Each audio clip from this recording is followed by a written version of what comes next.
Good morning बच्चों। तो आज हम बीएससी बीएड फर्स्ट ईयर का एक और टॉपिक या फिर नॉन कोर डेटा के एक और संघ आर्थ्रोपोडा के बारे में पढ़ेंगे। तो देखो, सबसे पहले क्या पढ़ेंगे कि जो आर्थ्रोपोडा संघ है इसका नाम आर्थ्रोपोडा ही क्यों पड़ा और इस संघ का नाम किसने दिया। ठीक है, तो सबसे पहले क्या देखेंगे कि जो आर्थ्रोपोडा संघ है इसका नाम कैसे पड़ा। तो सबसे पहले देखो, जो आर्थ्रोपोडा है वो दो शब्दों से मिलकर बना है, आर्थ्रो और पोडा। तो जो आर्थ्रो है उसका अर्थ होता है संधि युक्त, और जो पोडा है उसका अर्थ होता है उपांग। मतलब कि जिस संघ के सदस्यों में संधि युक्त उपांग पाए जाते हैं या अपेंडेजेस पाए जाते हैं उनको बोलते हैं हम आर्थ्रोपोडा संघ के जीव। ठीक है, तो आर्थ्रोपोडा संघ को सबसे पहले किसने बताया आर्थ्रोपोडा संघ के बारे में? वॉन सीबोल्ड ने। ठीक है, वॉन सीबोल्ड ने आर्थ्रोपोडा संघ का नाम दिया और इसमें जो भी जीव पाए जाते हैं उनके बारे में हमें बताया। तो देखो, अब जो आर्थ्रोपोडा संघ है वो जितने भी नॉन कोर डेटा के जितने भी संघ है उन सब में सबसे बड़ा जो संघ है वो है आर्थ्रोपोडा। इसमें लगभग जितने भी जीव जंतुओं की जातियां हमें ज्ञात है उसमें से 88 से 90% जो जातियां है जीव जंतुओं की वो क्या है, आर्थ्रोपोडा संघ के अंदर पाई जाती है। ठीक है, तो और उसमें भी इन जातियों में भी क्या है कि सबसे ज्यादा, मतलब आर्थ्रोपोडा संघ को भी आगे और क्लासेस में डिवाइड किया गया है। तो उन क्लासेस में भी जो कीट वगैरह होते हैं या जो इंसेक्ट है, कीड़े मकोड़े वगैरह जो है, उनकी जातियां भी क्या है, सबसे ज्यादा पाई गई है। ठीक है, तो आर्थ्रोपोडा संघ कौन सा हो गया? ऐसा संघ जिसके जीव जंतुओं में संधि युक्त उपांग पाए जाते हैं। ठीक है, अब संधि युक्त उपांग कैसे? जैसे मान लो ये किसी जीव का पैर मान लो, ठीक है, मतलब किसी भी कीट का। ठीक है, तो इसमें क्या है, ऐसे बीच बीच में ये संधियां बनी होगी। ठीक है, ऐसे, तो इसको बोलते हैं हम संधि युक्त उपांग। मतलब कि अगर जो भी उसके हाथ या पैर होंगे, वैसे जीव जंतुओं में सिर्फ पैर ही पाए जाते हैं आर्थ्रोपोडा संघ के जो जीव होते हैं, तो उनमें उनका जो भी पैर होगा उसके अंदर क्या है, बीच बीच में कई प्रकार की संधियां पाई जाएगी जिनसे वो आपस में जुड़ा हुआ रहेगा। तो इसी को हम बोलते हैं संधि युक्त उपांग। ठीक है, जैसे कि आपने कॉकरोच देखा होगा, ठीक है, मक्खी देखी होगी और मच्छर वगैरह देखे होंगे। तो जो उनके उपांग होते हैं या जो उनके पैर होते हैं उनमें क्या है, बीच बीच में संधियां पाई जाती है। तो जो उनके पैर होते हैं वो बीच बीच में ऐसे दिखाई देते हैं, थोड़े थोड़े मुड़े हुए। ठीक है, तो ऐसे जो स्ट्रक्चर होगी या जो संरचना होगी उनको हम बोलेंगे संधि युक्त उपांग। ठीक है, सबसे पहले हमें याद रखना है कि आर्थ्रोपोडा क्यों कहा, क्योंकि जो इस संघ के जो जीव जंतु होते हैं उनमें संधि युक्त उपांग पाए जाते हैं। और जो ये आर्थ्रोपोडा संघ है वो नॉन कोर डेटा का सबसे बड़ा संघ है। जितने भी जीव जंतुओं की जातियां हमें ज्ञात है उसमें से 88 से 90% जो जातियां हैं वो केवल और केवल आर्थ्रोपोडा संघ के अंदर पाई जाती है। अब हम पढ़ते हैं इसके जनरल कैरेक्टरिस्टिक की, इस संघ के जो भी जीव हैं उनके अंदर कौन कौन से लक्षण पाए जाते हैं, उनकी क्या क्या विशेषता है जिससे हम उन्हें पहचान सकते हैं। तो सबसे पहले देखो आवास। ठीक है, तो आवास में क्या है कि ये कहाँ कहाँ पाए जाते हैं। तो देखो, हमें पता है कि आर्थ्रोपोडा सबसे बड़ा संघ है। तो इस संघ के जो जीव है वो मतलब पूरे विश्व में हर कहीं पे प्रेजेंट होते हैं। जैसे जल में भी पाए जाएंगे, ठीक है, स्थल पर भी पाए जाएंगे, वायु में भी पाए जा सकते हैं, किसी जीव या फिर मनुष्य के शरीर पे परजीवी के रूप में भी पाए जा सकते हैं। ठीक है, और ये क्या है, एकल जीव भी पाए जा सकते हैं और झुंड बनाकर भी पाए जा सकते हैं। तो देखो, जो जल में रहने वाले जीव है उनका उदाहरण क्या हो गया, जैसे पैलियामोन हो गया, ठीक है, मतलब कि झींगा मछली, केकड़े वगैरह हो गए। ठीक है, स्थल पर पाए जाने वाले जैसे चींटी हो गई, कॉकरोच वगैरह हो गए, ठीक है, ये हो गए। और उसके बाद में वायु में पाए जाने वाले, तो उसमें क्या हो गया, जैसे बटरफ्लाई हो गई, ठीक है, तितली, वो हवा में उड़ती है ना, ठीक है, तो वो हो गई वायु में पाए जाने वाले। अब जैसे किसी जीव के शरीर पे परजीवी के रूप में पाए जाने वाले, तो उसका एग्जाम्पल हो गया मच्छर। मच्छर क्या करता है, हमारा खून चूसता है, तो वो क्या हो गया, एक प्रकार का परजीवी हो गया। ठीक है, तो जो भी आर्थ्रोपोडा संघ के जितने भी जीव है वो विश्व में या फिर धरती पर हर जगह पाए जाते हैं, चाहे वो जल हो, चाहे वो स्थल हो, या फिर वो मतलब वायु वगैरह हो, ठीक है, वायु में या फिर आकाश में भी पाए जाते हैं, ठीक है।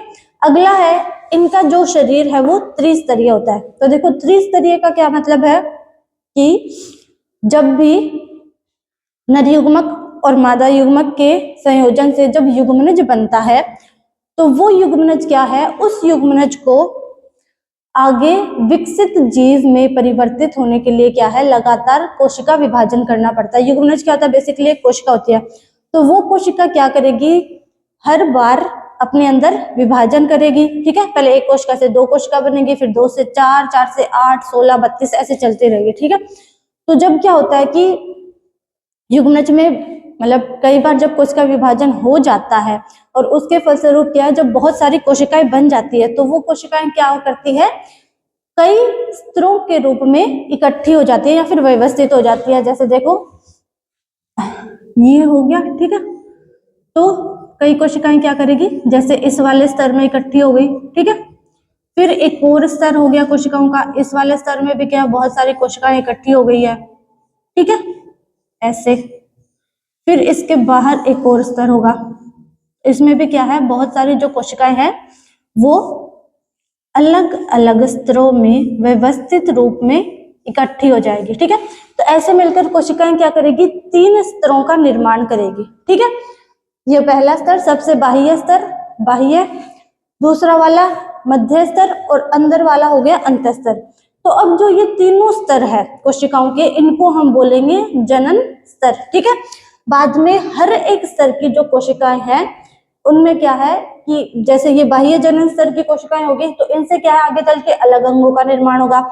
मध्य जनन स्तर की कोशिकाओं से आगे चल के अलग अंगों का निर्माण होगा, और जो अंत जनन स्तर की कोशिकाएं हैं उनसे आगे चल के अलग अंगों का निर्माण होगा, ठीक है। तो जो ये जनन स्तर होते हैं वो आगे चल के हमारे अंगों का निर्माण करते हैं। और क्योंकि कोशिकाएं जो है वो 3 स्तरों में ही व्यवस्थित होती है, तो इसीलिए हम इसको बोलते हैं त्रिस्तरीय व्यवस्था, ठीक है। तो जो आर्थ्रोपोडा संघ के जीव होते हैं उनमें 3 स्तर पाए जाते हैं कोशिकाओं के, इसीलिए इसको बोलते हैं हम त्रिस्तरीय व्यवस्था। अगला है द्विपार्श्व सममित, ठीक है।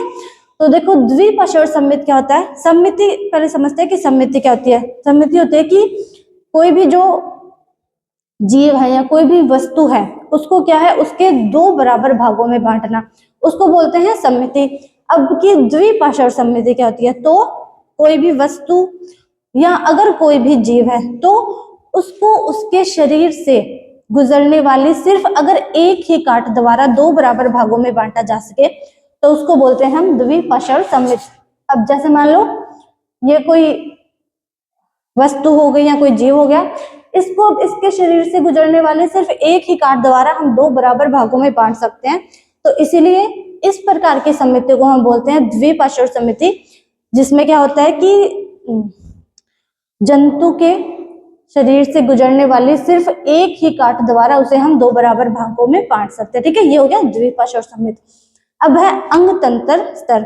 तो जो इनका शरीर है, इससे पहले देखो हमने क्या पढ़ा, एनालिडा संघ पढ़ा। तो एनालिडा संघ में भी हमने क्या पढ़ा था कि उनमें भी क्या है, अंग तंत्र प्रकार का शारीरिक संगठन पाया जाता है। उसमें भी क्या था कि अंगों से मिलकर अंग तंत्र बने और फिर उस प्रकार का इसमें शारीरिक संगठन पाया गया। आर्थ्रोपोडा में भी क्या है, अब जो आर्थ्रोपोडा जीव है वो क्या है, एनालिडा से ही आगे विकसित हुए। तो जब एनालिडा में अंग स्तर प्रकार का अंग तंत्र स्तर का शारीरिक संगठन पाया जाता है तो आर्थ्रोपोडा में भी वही पाया जाएगा, अंग तंत्र प्रकार का शारीरिक संगठन। तो देखो अंग तंत्र प्रकार का शारीरिक संगठन होता क्या है, तो देखो सबसे पहले जब जीवों का विकास हुआ इस धरती पे तो जो जीव पाए गए थे वो क्या थे, एक कोशिकीय जीव थे, ठीक है। उनमें सिर्फ एक कोशिका पाई जाती थी और वही कोशिका उस जीव के सारे कार्य करती थी, जैसे जनन हो गया, पाचन वगैरह हो गया, श्वसन, ठीक है। धीरे धीरे क्या हुआ, एक कोशिकीय जीव से बहुकोशिकीय जीव आए, ठीक है। तो उनमें बहुत सारी कोशिकाएं पाई जाने लगी और वो कोशिकाएं, उन कोशिकाओं ने क्या किया, आपस में मिलकर उत्तकों का निर्माण करना शुरू किया। तो सबसे पहले कोशिकाओं से मिलकर बने उत्तक, ठीक है। फिर बहुत सारे जब उत्तक हो गए तो उन उत्तकों ने आपस में मिलकर क्या किया, अंगों का निर्माण किया, ठीक है। फिर जब बहुत सारे अंग विकसित हो गए हमारे शरीर में या जानवरों के शरीर में, तो क्या हुआ, कई प्रकार के अंगों ने मिलकर क्या किया, एक एक तंत्र का निर्माण करना शुरू किया। जैसे श्वसन तंत्र के लिए अलग अंग होंगे, उत्सर्जन के लिए अलग अंग होंगे, जनन तंत्र के लिए अलग अंग होंगे, ठीक है, पाचन के लिए अलग अंग होंगे। तो ऐसे जीव जिनका शारीरिक संगठन क्या है, जिनमें बहुत सारे अंग पाए जाते हैं और वो अंग मिलकर जीव के अलग अलग कार्यों के लिए अलग अलग तंत्रों का निर्माण करे, तो उस प्रकार के शारीरिक संगठन को हम बोलेंगे अंग तंत्र प्रकार का शारीरिक संगठन। ठीक है, ये हो गया अंग तंत्र प्रकार का शारीरिक संगठन। अब देखो अगला क्या है कि इनमें बाह्य कंकाल पाया जाता है जो कि काइटिन का बना होता है। ठीक है, तो देखो जो एनेलिडा संघ के जीव थे उसमें भी हमने क्या पढ़ा था कि जो जीव होते हैं उनमें बाह्य कंकाल पाया जाता है और वो काइटिन का बना होता है। अब जो आर्थ्रोपोडा संघ के जीव है उनमें भी क्या है कि इनके शरीर का एक बाह्य कंकाल पाया जाता है जो क्या होता है, काइटिन से मिलकर बना होता है। अब काइटिन क्या होता है, एक कठोर पदार्थ होता है जो इनको हर प्रकार की परिस्थिति में जीवित रहने के लिए हर प्रकार की परिस्थिति में जीवित रहने में इनकी सहायता करता है, इनको सरवाइव करने में हेल्प करता है। ठीक है, तो देखो जो इनका काइटिन का कवच है वो क्या करता है, वो क्या होता है, समय समय पर नवीनीकृत होता है। मतलब कि समय समय पर क्या होता है, इनका जो कवच है वो इनके शरीर से उतरता रहता है। ठीक है, ये बार बार क्या करते हैं, अपना जो कवच है उसको निकाल देते हैं या उतार देते हैं और बाद में क्या होता है, इनमें नए कवच का निर्माण हो जाता है। अब देखो ऐसा क्यों होता है, तो जो काइटिन होता है वो क्या होता है, बहुत कठोर संरचना होती है और अगर इसके अंदर कोई जीव रहेगा तो क्या है, उसका विकास या फिर उसके जो अंग है उनका विकास अच्छे से नहीं हो पाएगा। ठीक है, इसी कारण क्या है, जो जंतु है वो अपने शरीर का विकास करने के लिए अपने जीवन काल में बार बार क्या करते हैं, इस काइटिन युक्त कवच को उतारते रहते हैं बार बार। ठीक है, जैसे हमने एस्केलेंथीज में पढ़ा था ना, एनेलिडा में भी, उसमें भी क्या होता है कि जो एस्केरिस होता है वो बार बार क्या है, अपने शरीर की जो बाह्य त्वचा होती है उसको उतारता रहता है बार बार। ठीक है, अब देखो जो ये काइटिन का कवच है ये मतलब इनके शरीर में बनता कैसे है, तो ये अपने आप तो विकसित नहीं होता। अब देखो इनके शरीर की जो सबसे बाह्य परत होती है एपिडर्मिस, ठीक है, इनके त्वचा की, जैसे हम है मनुष्य, ठीक है, तो मनुष्य की जो त्वचा होती है उसमें क्या होता है, हमारी जो त्वचा होती है उसमें सबसे बाहर की स्तर होती है एपिडर्मिस और उसके नीचे और भी स्तर पाए जाते हैं। मतलब हमारी त्वचा के 3 से 4 स्तर होते हैं, लेकिन जो आर्थ्रोपोडा संघ के जीव है उनमें क्या है, त्वचा का एक ही स्तर होता है जिसको हम बोलते हैं एपिडर्मिस। और ये एपिडर्मिस ही क्या है, कुछ ऐसे रसायनों का स्रावण करती है जिससे इस काइटिन युक्त कवच का निर्माण होता है। ठीक है, तो बाह्य कंकाल इनमें पाया जाता है जो कि काइटिन का बना होता है और ये जीव क्या करते हैं, बार बार इस कवच को उतारते हैं अपने शरीर से और बार बार क्या है, नए काइटिन युक्त कवच का निर्माण करते हैं।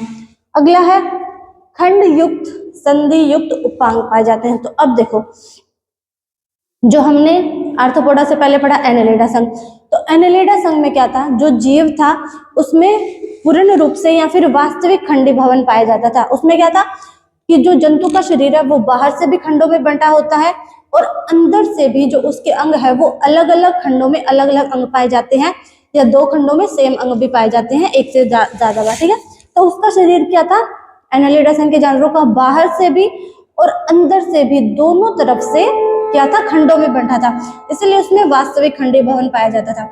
लेकिन जो आर्थ्रोपोडा संघ के जीव है उनमें क्या है कि केवल और केवल जो शरीर के बाहरी संरचना है वो ही क्या है, खंडों में विभक्त होती है। जो आंतरिक संरचना है या जो इनका आंतरिक कंकाल है वो क्या है, खंडों में विभक्त नहीं होता है। तो इनमें सिर्फ बाहरी खंडी भवन पाया जाता है, मतलब कि बाहर से ही इनका जो शरीर है वो क्या खंडों में विभक्त होता है। जैसे आप लोगों ने कॉकरोच देखा होगा तो उसका जो शरीर है वो देखा होगा ना, खंडों में विभक्त होता है। जैसे मक्खी देखी होगी उसका शरीर भी क्या है, अलग अलग खंडों में विभक्त होता है। अगर नहीं देखा तो अगली बार अगर आपको कोई मक्खी या कॉकरोच जो दिखे तो उसको ध्यान से देखना कि उसका जो शरीर है वो अलग अलग खंडों में बंटा होता है बाहर की तरफ से। ठीक है, और इनमें संधि युक्त उपांग पाए जाते हैं, ये तो मैंने पहले ही बता दिया आपको, तभी इस संघ को आर्थ्रोपोडा कहा जाता है। अब अगला है सिर वक्ष और उदर, मतलब कि इनका जो शरीर है वो क्या है, सिर में, वक्ष में और उदर में विभक्त होता है। इनका विभेदीकरण स्पष्ट नजर आता है। जैसे कॉकरोच हो गया, मक्खी हो गई, या जो केकड़ा होता है, या फिर जो झींगा मछली है, अगर हम उनकी बाह्य संरचना को ध्यान से देखते हैं तो हमें पता चलता है कि उनका जो सर होता है वो अलग से स्पष्ट रूप से हमें दिखाई देता है, ठीक है। और सिर के बाद जो संरचना आती है उसको हम बोलते हैं वक्ष, ठीक है। तो कुछ खंड वक्ष के अंदर उपस्थित रहते हैं और जो लास्ट वाले खंड बच गए उनको हम बोलते हैं उदर, ठीक है, सबसे लास्ट वाले। तो जो आर्थ्रोपोडा संघ के जीव हो गए उनका जो शरीर है वो 3 पार्ट में बटा होगा। सबसे पहले वाला जो खंड होगा उसको बोलेंगे सिर, उसके बाद वाला जो खंड होगा उसको बोलेंगे वक्ष, और जो सबसे लास्ट वाला खंड होगा या जो सबसे लास्ट वाला पार्ट होगा उनके शरीर का, उनको हम बोलेंगे उदर, ठीक है।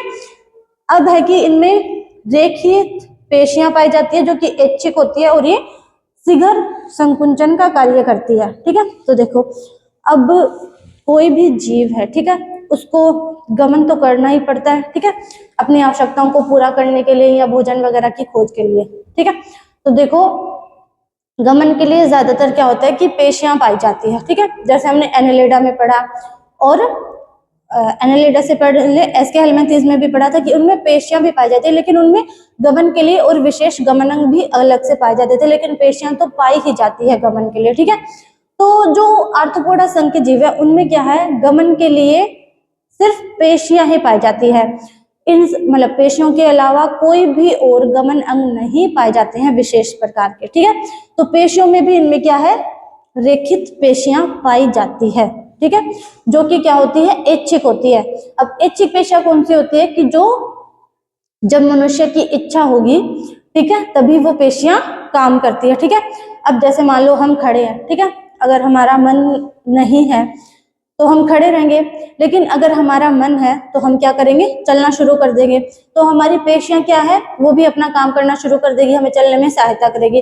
तो इस प्रकार की पेशियां जो मनुष्य की इच्छा के अनुसार चलती है या अपना कार्य करती है, तो ऐसी पेशियों को हम बोलते हैं ऐच्छिक पेशियां, ठीक है। और जो आर्थ्रोपोडा संघ के जीव है उनमें भी क्या है, ऐच्छिक पेशियां पाई जाती है और गमन पेशियां, मतलब गमन के लिए रेखित पेशियां पाई जाती है, जो क्या करती है, शीघ्र संकुंचन का कार्य करती है, मतलब कि उनको तेज तेज चलने में मदद करती है। जैसे आपने कॉकरोच को देखा होगा, वो क्या करता है, तेज तेज चलता है ना, तो वो इन्हीं पेशियों के कारण तेज तेज गति करता है, ठीक है। तो अब देखो, अब हम छोटी सी समरी में आपको बता देती हूँ कि हमने आज की क्लास में क्या क्या पढ़ा। तो सबसे पहले हमने क्या पढ़ा, आर्थ्रोपोडा संघ के बारे में। अब जो आर्थ्रोपोडा संघ है उसको आर्थ्रोपोडा ही नाम क्यों दिया गया, क्योंकि जो आर्थ्रोपोडा है वो 2 शब्दों से मिलकर बना है, आर्थो और पोडा। आर्थो का मतलब होता है संधि युक्त और पोडा का मतलब होता है उपांग। तो जिन जानवरों में संधि युक्त उपांग पाए जाते हैं उन जानवरों का जो अलग से संघ बना उसको हम बोलते हैं आर्थ्रोपोडा, ठीक है। और इस संघ को सबसे पहले बताया हमें वॉन सिबोल्ड ने। तो जो आर्थ्रोपोडा संघ है वो जंतु जातियों का सबसे बड़ा संघ है। नॉन कोर्डेटा में जितने भी संघ पाए जाते हैं उनमें जो सबसे बड़ा संघ है वो क्या है, आर्थ्रोपोडा। आर्थ्रोपोडा संघ में 88 से 90% तक जीव जातियां पाई जाती है, ठीक है। अब हम पढ़ेंगे कि आर्थ्रोपोडा के सामान्य लक्षण। सबसे पहले क्या था, आवास। तो आवास में क्या है कि जो आर्थ्रोपोडा संघ के जीव होते हैं वो हर जगह पाए जाते हैं, स्थल में भी, जल में भी, वायु में भी, और मनुष्य या फिर किसी जीव के ऊपर परजीवी के रूप में भी। तो जल में पाए जाने वाले जीव कौन से हो गए, जैसे झींगा मछली हो गई या फिर केकड़े वगैरह हो गए। स्थल पर पाए जाने वाले कौन से हो गए, कॉकरोच हो गए। और हवा में या फिर वायु में पाए जाने वाले कौन से हो गए, जैसे तितली वगैरह हो गई, ठीक है। अब परजीवी के रूप में कौन से पाए जाते हैं, जैसे मच्छर पाए जाते हैं, ठीक है। और एक और बात याद रखना कि जो आर्थ्रोपोडा संघ के जीव होते हैं वो क्या होते हैं, एकल रूप में भी रह सकते हैं, ठीक है, मतलब कि एक एक अलग अलग जीव भी रह सकता है, और ये क्या है, समूह बनाकर कॉलोनी के रूप में भी रह सकते हैं, ठीक है। अब कॉलोनी भी इनकी क्या है, 2 प्रकार की पाई जाती है। जो पहली कॉलोनी होती है उसमें तो क्या है कि जितने भी जीव आपस में मतलब एक साथ रहते हैं उस कॉलोनी में, वो क्या करते हैं, एक दूसरे पर मतलब अपनी विभिन्न आवश्यकताओं के लिए निर्भर रहते हैं, एक दूसरे का सहयोग करते हैं। जैसे इसका एग्जांपल हो गया मधुमक्खी, ठीक है। मधुमक्खी में आपको पता है कि एक रानी मक्खी होती है, श्रमिक मधुमक्खियां होती है और नर मधुमक्खियां होती है। तो क्या करती है, सारी ही जो मधुमक्खियां होती है वो क्या करती है, एक दूसरे पे आश्रित रहती है और अपना अपना काम करती है, एक दूसरे को मतलब जो भी उनकी आवश्यकता है उनको पूरा करती है। ठीक है। अब दूसरा, कुछ कॉलोनियां ऐसे भी होती है कि जिनमें जीव आपस में मिलकर तो रहते हैं, लेकिन उन जीवों को क्या है, एक दूसरे से कोई मतलब नहीं होता है। वो अपनी आवश्यकताओं के लिए दूसरे जीवों पे या जो उनके ग्रुप के जीव है उन पे वो निर्भर नहीं रहते हैं। तो ऐसी जो कॉलोनी होगी उनका एग्जाम्पल क्या हो गया, जैसे टिड्डी वगैरह हो गई, आपने देखा होगा ना, जो कि फसलों को बर्बाद करती है, जो और ठीक है, जो फसलों को बर्बाद करती है। तो टिड्डी क्या है, ऐसी कॉलोनी में आ गई जिनके जो जीव है उनको एक दूसरे से कोई भी मतलब नहीं होता है, वो अपने अपना देखते हैं। अगला है त्रिस्तरीय। तो इनमें 3 कोशिकीय स्तर पाए जाते हैं, सबसे बाहरी बाह्य जनन स्तर, फिर मध्य जनन स्तर और फिर अंतःजनन स्तर। क्योंकि इनमें 3 स्तरीय कोशिकाएं मतलब कोशिकाओं के 3 स्तर पाए जाते हैं, इसीलिए इनको क्या कहते हैं, त्रिस्तरीय। अगला, इनमें द्विपार्श्व समिति पाई जाती है। वो क्या होती है कि इनके शरीर से गुजरने वाले किसी भी सिर्फ एक काट द्वारा इनको 2 बराबर भागों में बांट सकते हैं, उसको बोलोगे द्विपार्श्व समिति, द्विपार्श्व समिति। अगला है अंग तंत्र स्तर। तो इनमें क्या है कि इनके हर तंत्र को या फिर इनकी जितने भी कार्य है शरीर के, जैसे श्वसन, उत्सर्जन या पाचन, तो उन सब को करने के लिए इनमें अलग अलग अंग पाए जाते हैं और वो अंग क्या करते हैं, आपस में मिलकर एक तंत्र का निर्माण करते हैं। हर एक क्रिया विधि के लिए एक अलग तंत्र पाया जाता है जिसमें बहुत सारे अंग पाए जाते हैं। तो इस प्रकार के शारीरिक संगठन को कहते हैं हम अंग तंत्र स्तर का शारीरिक संगठन। अगला है, इनमें बाह्य कंकाल पाया जाता है। तो इनका जो बाह्य कंकाल होता है वो काइटिन का बना होता है, जो क्या होता है, इनकी त्वचा की सबसे बाहरी परत एपिडर्मिस के द्वारा स्रावित किया जाता है। और जो काइटिन युक्त कवच है वो क्या होता है कि जो ये जीव है आर्थ्रोपोडा संघ, वो समय समय पर इस कवच को अपने शरीर से उतारते रहते हैं। ठीक है। और बार बार नया कवच धारण करते रहते हैं।